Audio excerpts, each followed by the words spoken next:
4:35 p.m. June 27, 2024, Brexit Part 2. After the British Manila.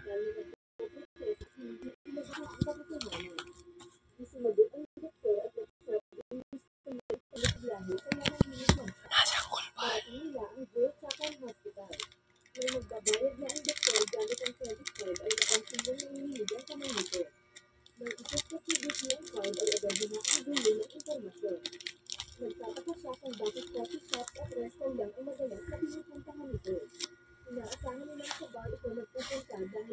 Unang fruities.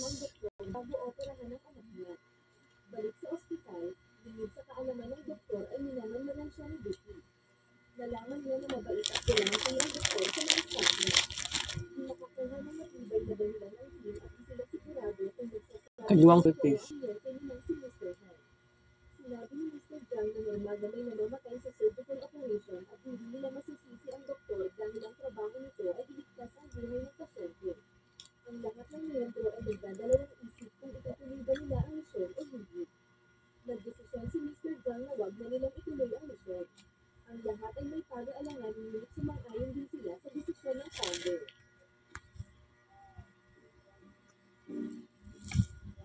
Kaliwang fruities.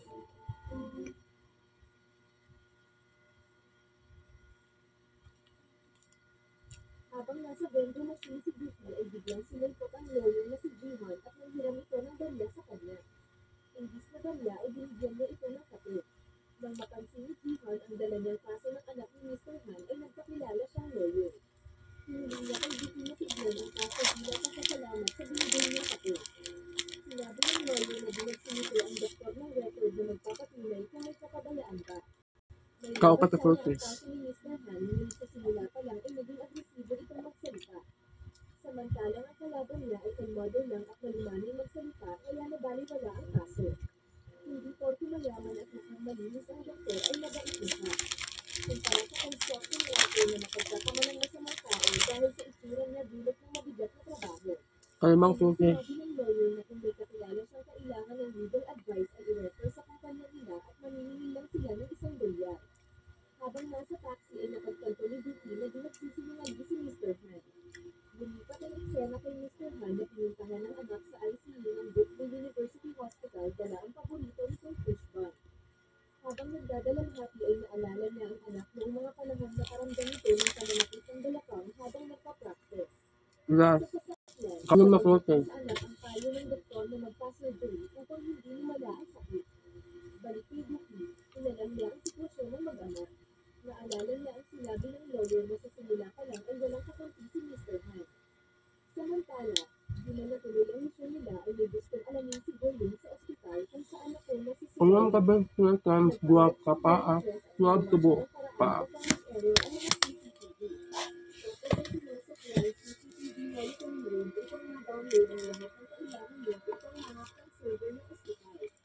Nang matapos siya ay nagkagulat ang sila ni Nakwento at Jin Ian na nagpanggap ng mga janitor upang gawin sana ang nagawa na niya. Agad na hinak ni Guyon ang server ng ospital. Naghanap siya ng pruweba na pineke ng ospital ang mga ebidensya. Natagalan siya sa paghahanap at sa huli ay nakita nilang na-delete na ang impormasyon na kailangan nila. Maya-maya lang ay tumawag si Vicky upang alamin ang sinasabi niyang sorpresa. Sinabi ni Guyon na pati siya ay nasorpresa dahil wala siyang nakitang impormasyon laban sa doktor at ospital. Kinagabihan ay nagpunta si Vicky sa record section ng ospital upang alamin kung ang nangyari ay isang aksidente o isang insidente. Makalipas ang ilang sandali ay natagpuan niya ang medical record ni si Ryan na natuluan ng tubig. Sinabi ni Vicky na walang camera sa operating room kaya kailangan niyang malaman kung anong meron sa loob nito.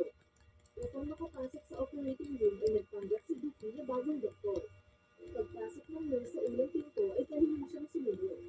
Nang buksan niya ang camera ay biglang tumunog ang alarm. Pinalingin siya ni Gulo na lumabas ngunit may paparating kaya nagtago siya sa loob ng cabinet.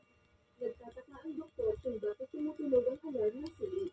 Tinanong niya sa lahat kung sino ang nagdala sa kanila ng camera dahil mahigpit yung ipinagbabawal ito. Paglabas ng doktor ay sinubukan niya tignan ang mga cabinet. Ngunit natigilan siya nang muling tumunog ang alarm. Sinabi ng admin naman ay sira ang sensor ng alarm nila. Wano ko kadto sa balay na mo hammer sa rip. Kaya nagpalit naman siya laptop. Ilang ospital upang alamin ni BP ang iba pang Bali, detalye 13,000 plus. 13,000 pesos. Kwento ni Mr. Han na sinubukan niyang kumuha ng video sa loob ng operating room ngunit nahuli siya sa salang forced entry at trespassing. Sa hideout, nagtataka ang Deluxe Taxi Team kung bakit may camera detector ang operating room. Napagtanto nila na ayaw ng pamunuan ng ospital na makuhanan ng sinuman ang nangyayari sa loob ng operating room. Sa pananaliksik ni Mr. Jan, nakita niya ang napakamahal na medical bill ng mag-ama. Sinabi niya na kapag aksidente ang nangyari ay insurance ang dapat magbayad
Duty kung bakit siya nanahimik gayong mahigit isang taon at nagpoprotesta ang ama ng nadisgrasya nilang pasyente. Sinabi ni Mr. Gong na wala siyang magagawa dahil nang magsumbong ang mentor niya ay tinanggal ito sa trabaho. Minabuti niyang sumunod sa utos ni Dr. Ann kaysa mawalan din siya ng trabaho. Sinabihan siya ni Duty na huwag niyang gawing katwiran iyon upang gumawa ng masama dahil may pananagutan siya sa batas.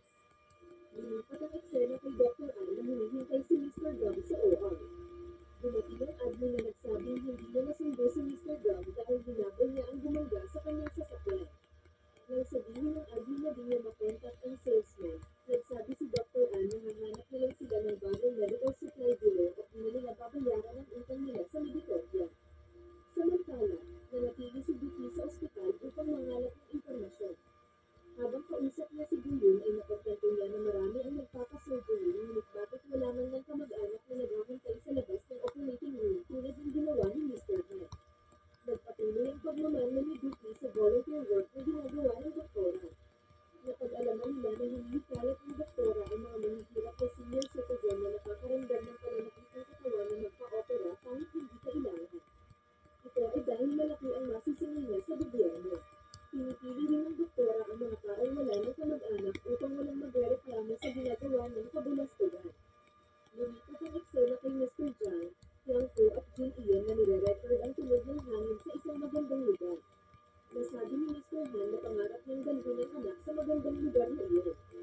Gayunpaman, comatose ang anak niya kaya gumawa ng paraan ang deluxe taxi team na kahit papaano ay maipadama nila kay Sir Ryan ang ganda ng nasabing lugar. Sa isang virtual golf club, sinabihan ng doktora ang isang lebrek na gagawin niya siyang assistant surgeon.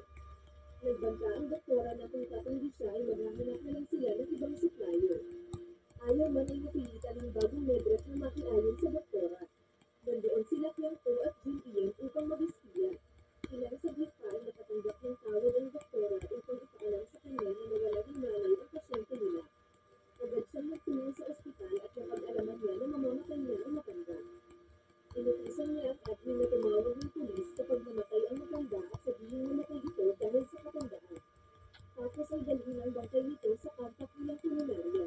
Di nila alam na ang mga kabulastugan nila ay nasusundan ni Duty. Sa record section ng ospital ay sadyang inilagay ng admin ang medical record ng matanda sa lugar kung saan natutuluan ito ng tubig. Maya-maya lang inimatay ang ilaw at lumitaw si Duty at binigyan ng leksyon ang admin na matagal ng kasabwat ng doktora. Kids Paint last session. Pagkatapos ay tinawagan niya si Mr. Jang upang ipaalam sa kanya na gusto niyang pasikatin si Dr. Ann at kailangan niya ng tulong nila. Nagpunta si Mr. Jang at tatlo pang miyembro ng deluxe taxi upang tulungan si Duty sa pinaplano niya. Ginampanan nila ang kanilang pagpapanggap upang di sila mahalatang hindi sila taga-doon. Sa isang TV program ay naanyayahan si Dr. Ann para sa isang interview sa sinulat ng libro. Bago siya makapagsalita ay sinabi ng host na gusto muna nilang magpasalamat sa donasyon na binigay niya sa mga matatandang umila na sa buhay. Nanlaki ang mata ng doktora at nagtaka dahil di niya alam iyon. Tinawagan niya ang isang manager at napag-alaman niya na nag-transfer ito ng pera sa Blue Bird Foundation na pag-aari ni Mr. John. Sinabi ng doktora na hindi niya pinirmahan ito. Gayunpaman, nagwika ang manager na pinamado niya ito. Lumalabas na nakuha ng deluxe service team ang pirma ng doktora noong nagkaroon ito ng book signing at ito ang ginamit sa dokumento. Fiesta karon nito sa Nagalit ang doktora inahan sa Kalunay Panabang. tawagan ng admin nila. Fiesta nila ang kulbal. Sa mga otoridad ang reklamo laban sa doktora kaya sinimulan ng mga ito na inspeksyonin ng lahat ng dokumento at transaksyon ng ospital. Una na rito ang paggamit ng mga injection na nagamit na. Sinunod ay nalaman nilang gumagamit ang ospital ng expired na gamot. Di nakapaniwala ang investigador sa binabilang ng mga paglabag sa operasyon ng ospital. Sinabi ng doktora na malamang ay may nag-frame up sa kanya. Hiniling niya sa mga investigador na silipin ang CCTV footage upang malaman nila kung sino ang naninira sa kanya. Nagtungo sila sa opisina at nagsabi ang manager na kakaformat ng may storage ng CCTV. Nang tanungin ng doktora kung bakit nila binura ang laman nito, nagsabi ang manager na utos niya iyon upang di na ma-restore ang laman ng CCTV. Nang masukol ang doktora ay lalo siyang nagamit at tinanong ang investigador kung sino ang mga kasabwat nila. Biglang lumitaw ang mga pulis upang ipaalam sa kanya na sumuko at umani na si Mr. Gong sa mga modus na ginagawa nila. Alright. By the way, Balik ko niya. Thanks for fix black. Take a first. 41 p.m.